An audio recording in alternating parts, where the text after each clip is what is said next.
नमस्कार दोस्तों, मैं ज्योतिष आचार्य वासुदेव मिश्रा आपका अपने चैनल एस्ट्रो मास्टर वासु में हार्दिक अभिनंदन करता हूं। दोस्तों, आज का यह ज्योतिष का कार्यक्रम आप लोगों के लिए यानी कि मीन राशि वालों के लिए बड़ा ही खास कार्यक्रम साबित होगा। आज हम बात करेंगे देवगुरु बृहस्पति के वक्री गोचर प्रभाव के बारे में। जी हाँ, आपकी राशि के स्वामी देवगुरु बृहस्पति बीते 9 अक्टूबर 2024 की दोपहर 11:48 पर अपनी वर्तमान राशि वृषभ राशि में ही रहते हुए मार्गी से वक्री हो चुके हैं और आने वाले साल 2025 के फरवरी महीने की 4 तारीख तक अर्थात 4 फरवरी तक वक्र अवस्था में ही गोचर करते हुए आपको प्रभावित करेंगे, फिर मार्गी हो जाएंगे। उसके बाद फिर 5 मई 2025 को परिवर्तन करके मिथुन राशि में इनका गोचर होगा। तो ऐसे में आप सभी मीन राशि के जातकों के लिए बृहस्पति का यह वक्र चाल क्या प्रभाव लेकर के आया है, इस वक्री गोचर काल के दौरान कहाँ कहाँ पर आपको सफलता की प्राप्ति होगी तो कहाँ कहाँ पर आपको सावधानी बरतनी होगी। साथ ही साथ आपकी राशि के स्वामी बृहस्पति के इस वक्री गोचर को और बेहतर बनाने के लिए क्या उपाय आप कर सकते हैं, ये तमाम प्रकार की जानकारी आपको विस्तार के साथ बताएंगे, इसलिए वीडियो में लास्ट तक बने रहिए। और अगर आप अपनी जन्म कुंडली पर हमसे परामर्श लेना चाहते हैं तो आपको हमारा कॉन्टैक्ट नंबर स्क्रीन पर और डिस्क्रिप्शन बॉक्स में मिल जाएगा, जहां से आप या तो व्हाट्सएप के माध्यम से या फिर डायरेक्ट फ़ोन कॉल के थ्रू अपॉइंटमेंट लेकर अपनी जन्म कुंडली का बड़ी बारीकी से विश्लेषण करवा सकते हैं। तो दोस्तों देखिए, जब चर्चा आती है देवगुरु बृहस्पति के गोचर की तो सदैव इसकी चर्चा बृहद रूप से की जाती है, क्योंकि बृहस्पति न सिर्फ ज्ञान के कारक है बल्कि मान सम्मान, सुख संपदा, धन, विवेक, समझदारी, इन सभी चीज़ों के कारक हैं, इसलिए इनके गोचर की चर्चा बृहद रूप से करते हैं। इसके अलावा बृहस्पति एक ऐसे ग्रह हैं जहाँ पर होते हैं वहाँ तो प्रभावी होते ही हैं, साथ ही साथ इनकी दृष्टि अमृतमय होती है, अर्थात बृहस्पति की दृष्टियाँ जहाँ जहाँ पर पड़ती है जिस जिस भाव पर उस भाव से संबंधित चीज़ों में वृद्धि करने का कार्य करते हैं। एक और बात, जब कोई ग्रह वक्री होता है तो उसके अंदर चेष्टा बल की वृद्धि हो जाती है, अर्थात उसके पास परिणाम देने की क्षमता 3 गुना ज़्यादा होती है, चाहे फिर वह अच्छा हो या फिर खराब। अब देखिए, बृहस्पति आपके लिए कहाँ पर वक्र हुए हैं, तो आपके तीसरे घर में वक्र हुए हैं और आपके लिए योग कारक ग्रह के रूप में कार्य करते हैं, क्योंकि यह आपकी राशि के साथ साथ आपके 10th हाउस यानी कि आपके कर्म भाव के स्वामी बनते हैं। भले ही शत्रु की राशि में है, लेकिन इसके बावजूद कुछ मामलों में यह वक्री चाल आपके लिए बड़ा ही फायदेमंद साबित होगा। सबसे पहले तो बृहस्पति क्योंकि 2nd हाउस की तरफ इनके आने की टेंडेंसी है, तो पहले तो आपके पराक्रम यानी कि आपके कॉन्फिडेंस, पुरुषार्थ में वृद्धि करने का प्रयास करेंगे, फिर आपके कम्युनिकेशन गैप्स को पैक करेंगे, मजबूत बनाएंगे, छोटे भाई बहनों के साथ तालमेल को बेहतर बनाने का कार्य करेंगे। वह सभी जातक जो मीडिया के क्षेत्र में काम करते हैं, बैंकिंग के सेक्टर में, मैनेजमेंट के फील्ड में या फिर सिनेमा जगत में कार्य करते हैं, उन लोगों के लिए भी बृहस्पति का यह गोचर किसी वरदान से कम साबित नहीं होगा।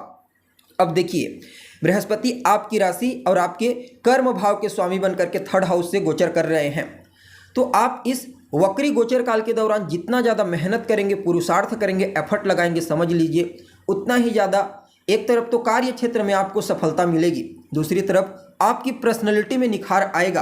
आपका जो व्यक्तित्व है वह न सिर्फ कार्य क्षेत्र में प्रभावशाली रहेगा बल्कि सामाजिक जीवन में, पारिवारिक जीवन में भी हर किसी को प्रभावित करने के लिए जिम्मेदार साबित होगा।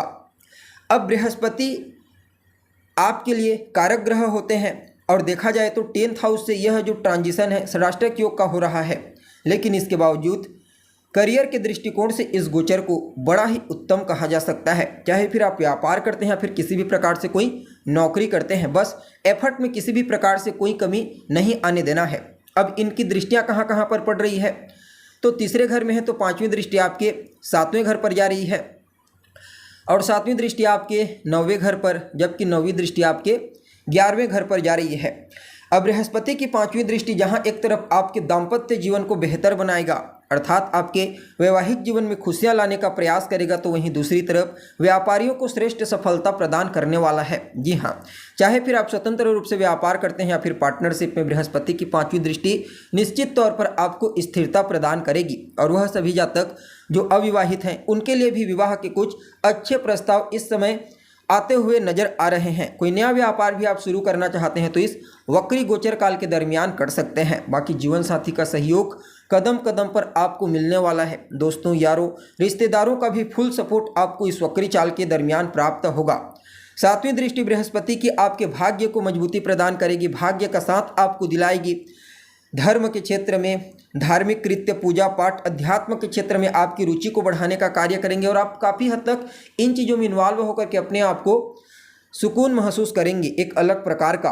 और कहीं ना कहीं इस समय आप दान पुण्य के कार्यों में भी बढ़ चढ़ करके हिस्सा लेंगे। यात्रा आपके लिए फायदेमंद होगी, चाहे आप लंबी दूरी की यात्रा करना चाहते हैं या फिर छोटी दूरी की यात्रा करना चाहते हैं, अवश्य कीजिए। आपको बृहस्पति एक नहीं, दो नहीं, बल्कि 4 गुना अधिक श्रेष्ठ परिणाम यात्रा के दृष्टिकोण से प्रदान करेंगे।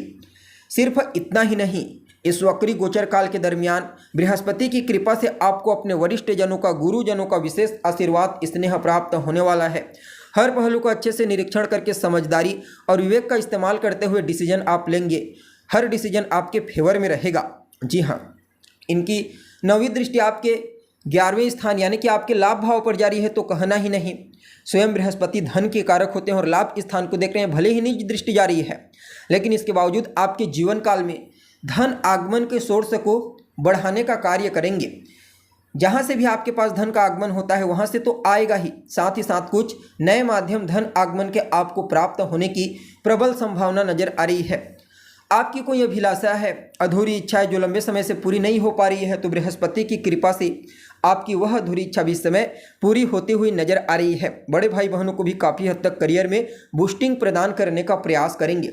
यानी कि कुल मिलाकर के बात की जाए तो आप सभी मीन राशि वालों के लिए शनि की 7.5 के इस दौर में भी बृहस्पति का वक्र होना, एक और बात, सेकंड हाउस का भी परिणाम देंगे, तो आपकी वाणी को भी प्रभावशाली बनाएंगे, कुटुंब परिवार के मध्य तालमेल को बेहतर बनाएंगे, उनका सहयोग आपको दिलाएंगे, आपका सहयोग उन्हें दिलाएंगे और ससुराल पक्ष से भी आर्थिक लाभ की पूरी उम्मीद नजर आ रही है। इस समय को और बेहतर बनाने के लिए आप अपने माथे पर केसर का तिलक लगाइए। खास करके गुरुवार के दिन से आपको प्रारंभ करना है केसर का तिलक लगाना। हो सके तो गुरुवार के दिन केले के पौधे में पानी डालिए, गाय की सेवा कीजिए, गाय को हरा चारा खिलाइए, समय आपके फेवर में रहेगा। तो दोस्तों अभी के लिए बस इतना ही। पुनः मुलाकात होगी एक नए और ताज़ा एपिसोड में, तब तक के लिए नमस्कार।